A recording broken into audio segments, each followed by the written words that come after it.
Hello and welcome to Experiment Lab, the daily show with JK. I'm JK, your host, and I'm joined by Amar today. Yeah, I am Yeah, going to I am receive a going to receive a call of Oh, I missed that call. Okay, sorry for that.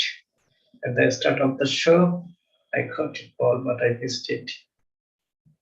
No worries. Like I thought, like you're pranking. Hopefully, Walter joins us, and here we go. Right on time. When I Huh? mentioned Let's go. Walter, Walter has also joined. Hello, Walter. Good morning.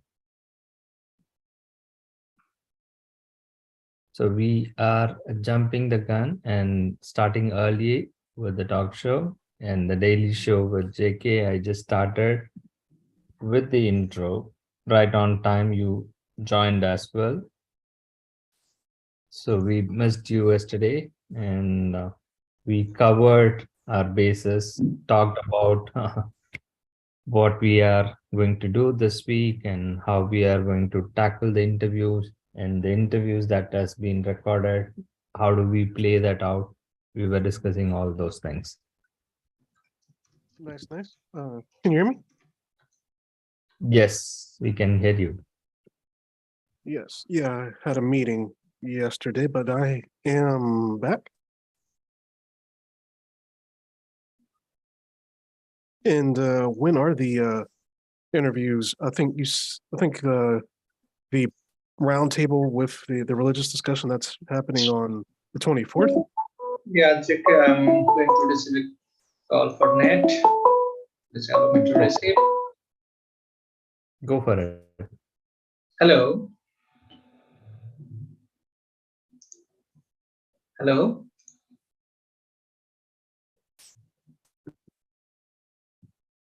Hello.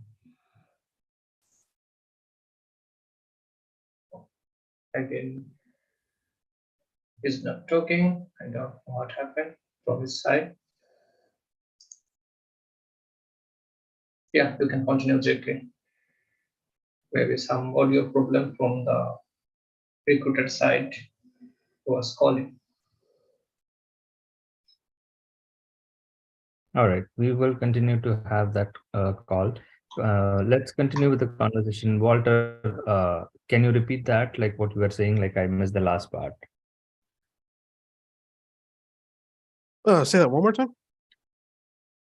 No, I missed the last part, what you were referring to. Oh, yeah. So the religious roundtable that's being released on the 24th, and I did an interview with Brittany. That's being released closer to the New Year's, right? Yes, that's right.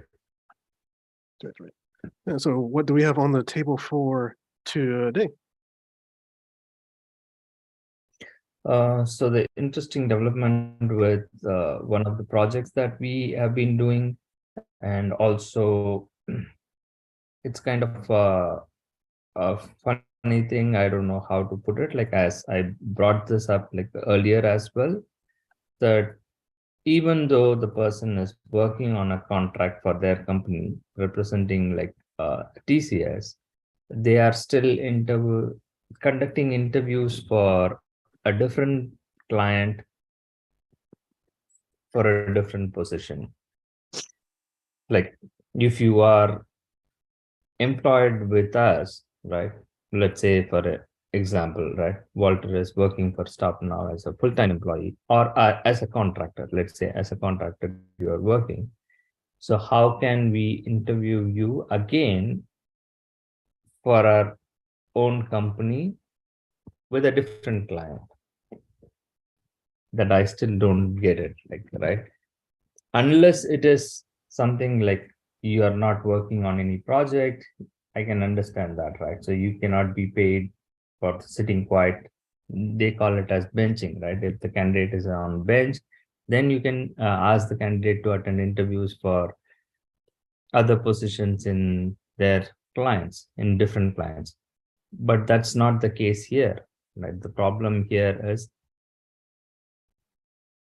you are actively in a project, you are still working on it, and some of the, because it's so large, everybody is doing the hiring on their own ways for their own clients. So that is where like this disconnect is happening. And I wanted to bring that up and show it like what exactly is happening there. That way our audience can understand. Probably I made it very clear to everyone.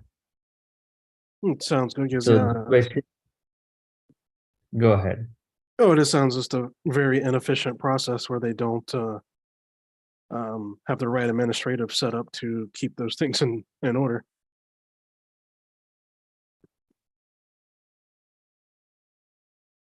Yeah, it's a large scale operation, right? So they just decentralize, I believe, saying that whoever owns that division, they can do their hiring in their own way.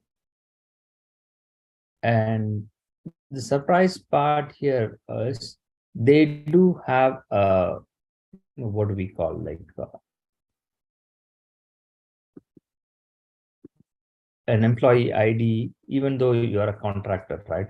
So that gets generated, and every other activity can be tracked if the person is being paid or not, and all those things. But in spite of it, right, I still don't get it, right? So this profile for Shiva and uh, our teammates are working on the bank projects as well as like on the MetLife. It is through TCS. And again, they are conducting a video interview for him, like for another client. So this is exactly what I am referring here. So logically, it doesn't make sense, but many of the things like that we are trying to expose here doesn't make sense, right? For a general audience or public will be wondering like what's going on here, how is it even possible, right? It's not humanly possible for one person to even work in 3 to 4 jobs. I know like people can say like I am working 3 to 4 3 jobs to pay my bills, and that's not what we are trying to explain here, right? So it is like you cannot work 24 hours even if it is like 8 hours, like in 3 jobs you cannot continuously work for 24 hours. And also like for the entire month. So that is the problem here, right? Because of the remote nature, it can be easily exploited, and it's not just one person that is doing here. So the problem here is to uh, have the checks and balances. And my question, Walter, right? So we wanted like to bring in an attorney and also interview them and ask these questions. Uh, so how do you think that like this will have that impact that we are trying to create? I mean, I don't think that it's an illegal process. It's just people not being efficient in putting in. I mean, if you have a employee number, there should be a database where you can put that in, and someone can see. Oh, well, you're already working here, so there's that. I mean, that's all that should be if there's a number to track it. So it's just one of those embarrassing things for companies where they're just not being careful enough and checking everything that they should check. Because it would be fun if you got that job and still had the other job and they were paying you twice, because that'd be on them, not on you, really. So I don't think there's any legal issues there. It's just a bad look on the company. Yeah, I do agree on what you are trying to address here, right? So it's kind of the bad thing for the company alone, but in spite of making the effort from the company's side.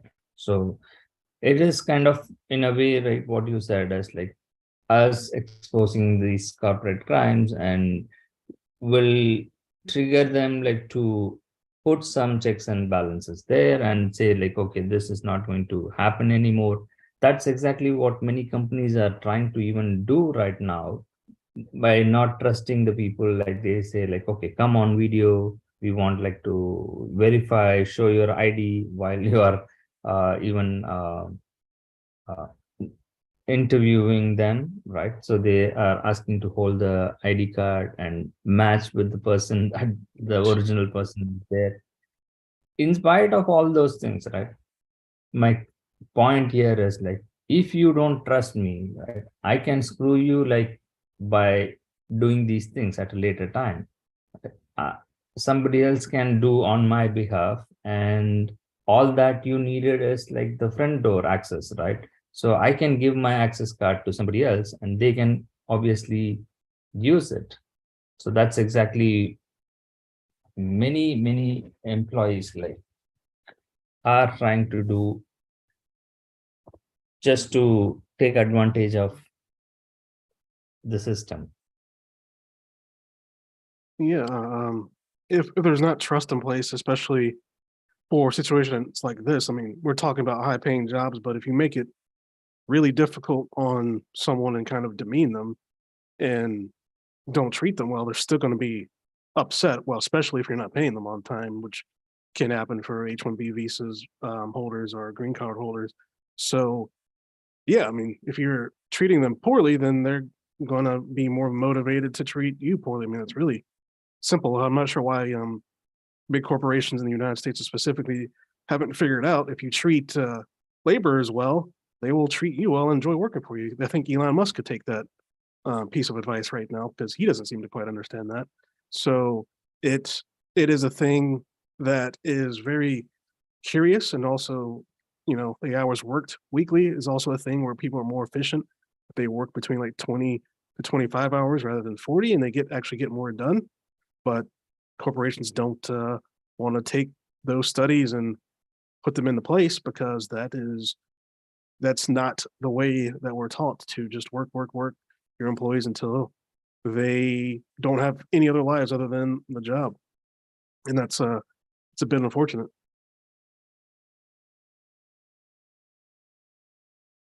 Yeah, absolutely. And that's something like I tried like to uh, upload like some of the interviews and also the live project, because we don't want the channels to be terminated or blocked by YouTube or for some reason, right? So if the word spreads and people make complaint about it, like, then they will definitely take us down.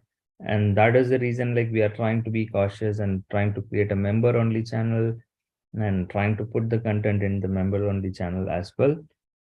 So the recent interview that was given for the TCS for their end client is uploaded there, and I can share that link to our audience in our daily show so that they can become a member and they can subscribe to our channel and watch those exclusive content.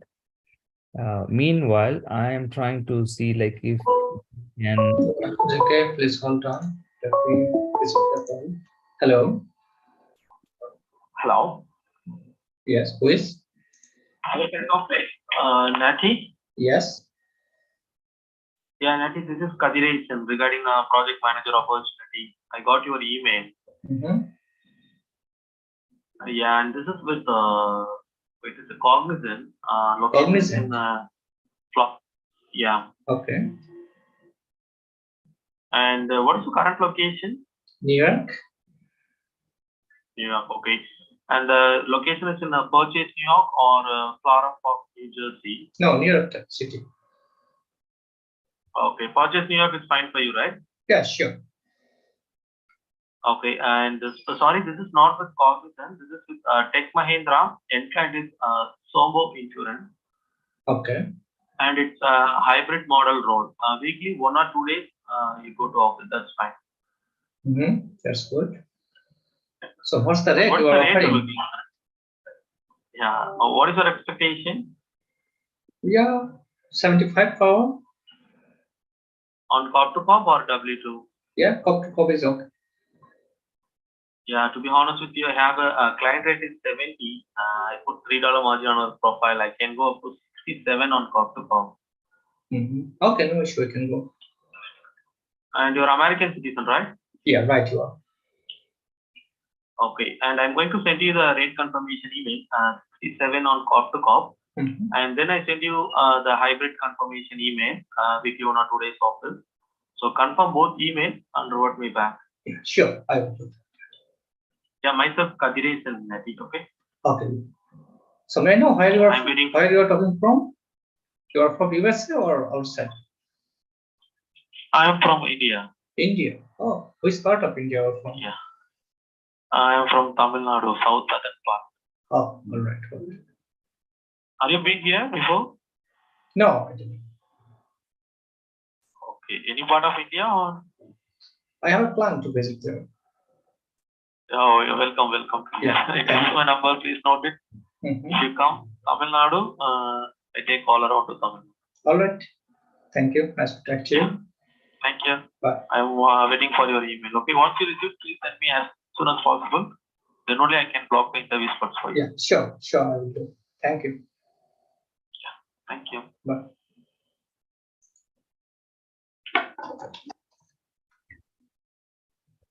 Well, Amar, you had your fun today, it seems. So you found out like the person where he is calling from. And in terms of, again, Walter, just to give a high level, right? So since you are also involved in this experiment,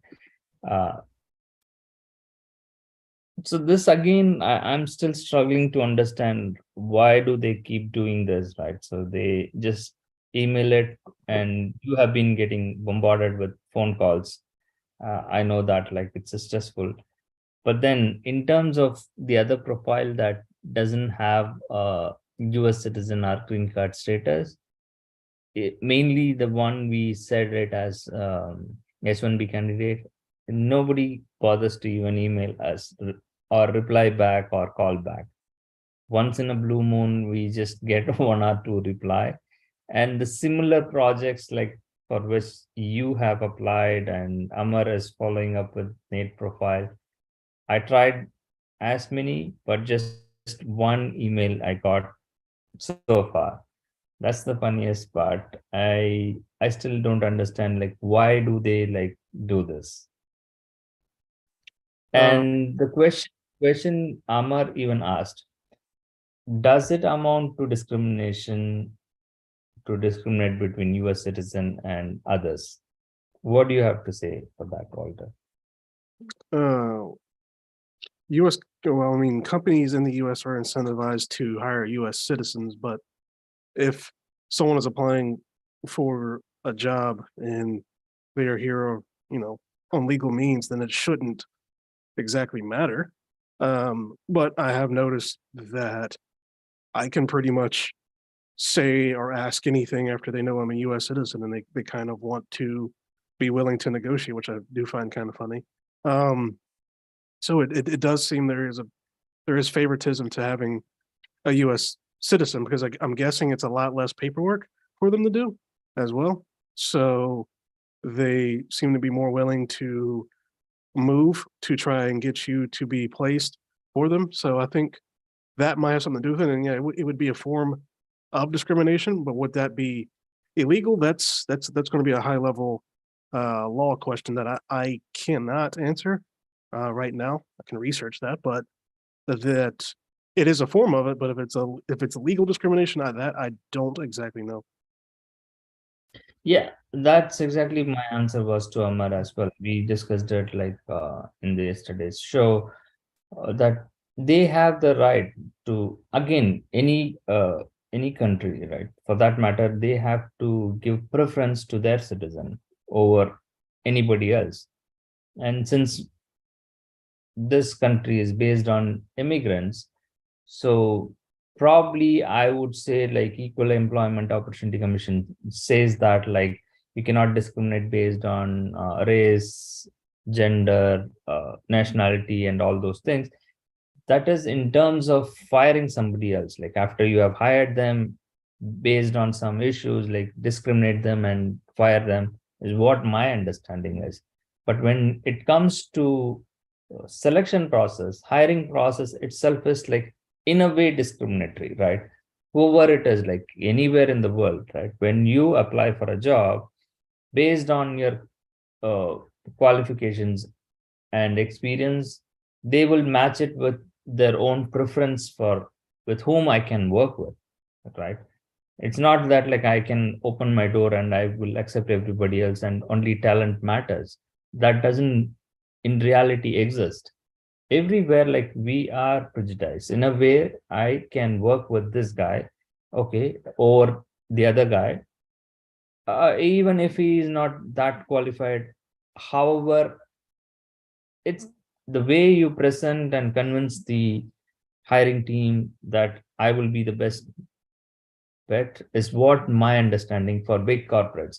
Unless you are finding some exceptionally talented person and they are desperately in need of that kind of talent for their business to succeed, then they will compromise on all the other criterias. I believe so. But otherwise, like most of the jobs are kind of repetitive nature and monotonous, and anyone can do. It's like anyone who can be trained in few weeks can do those things. Just to experiment, right? We just established that for a project manager or scrum master role, you don't need any qualification, period, and you don't need any experience. We are explaining that like over and over, and we have successfully experimented in the last 1 year, saying that like just come join us. Within a month we will get you a job in a big billion-dollar company, in a big project. Even though you have no qualification, no experience, you can be trained in a short amount of period on the job, and you will be able to survive with some kind of support. Unless the person doesn't have a support, then you are not able to deliver that what is needed. Otherwise, you have a backing support system. People will train you, help you what to do. You learn on the job and you succeed. That's the exciting part here that is happening. Most people don't understand that. They just assume that like, okay, right, I will do things on my own.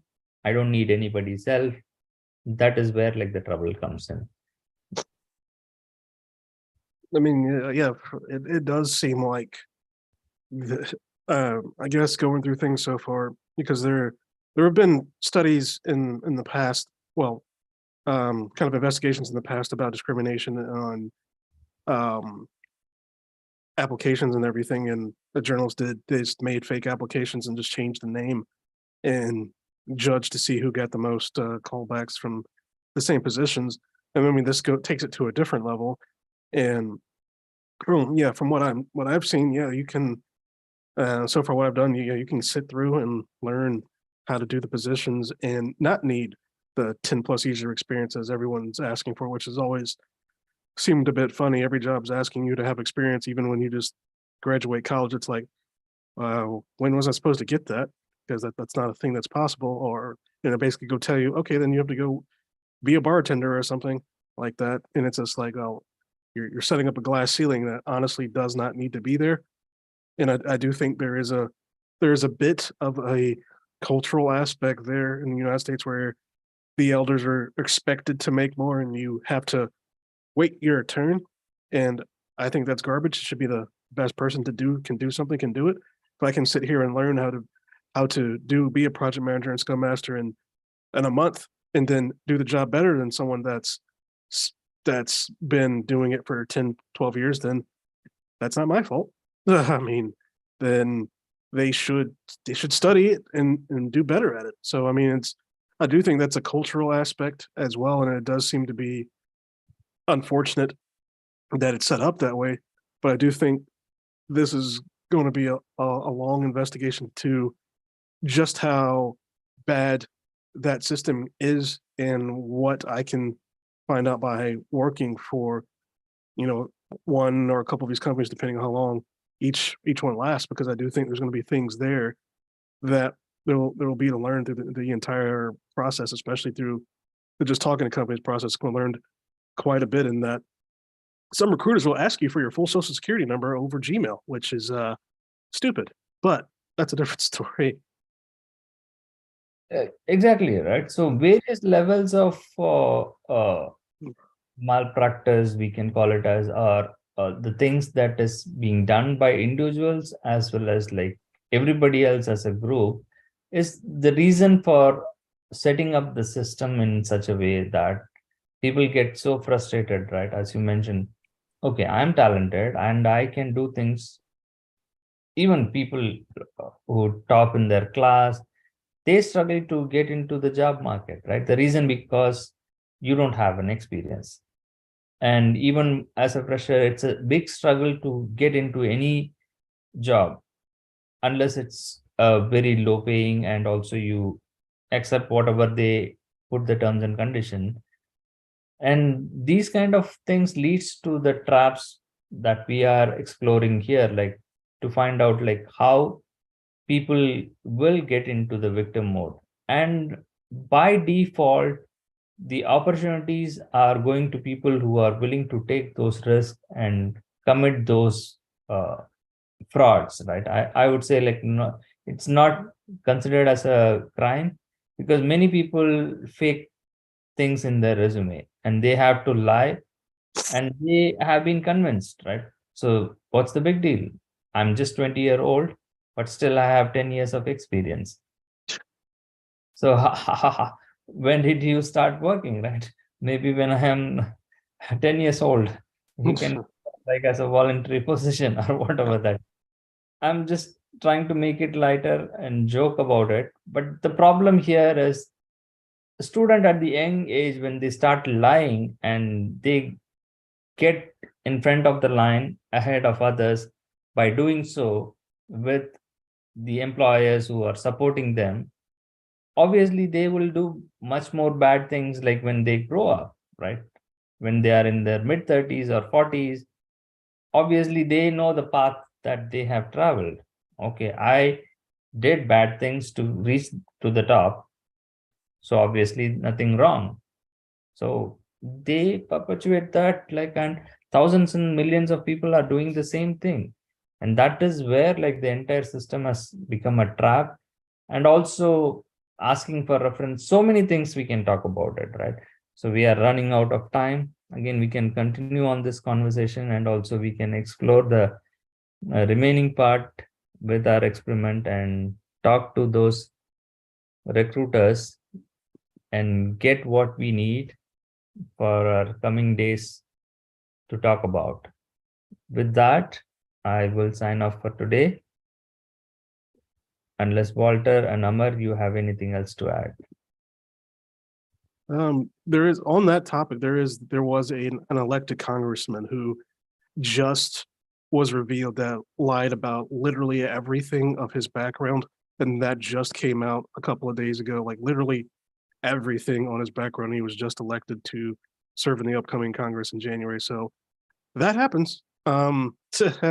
So it is a thing. I probably should have been doing it ever since I graduated, because evidently it works really well. I never did. So I guess it's bad on me.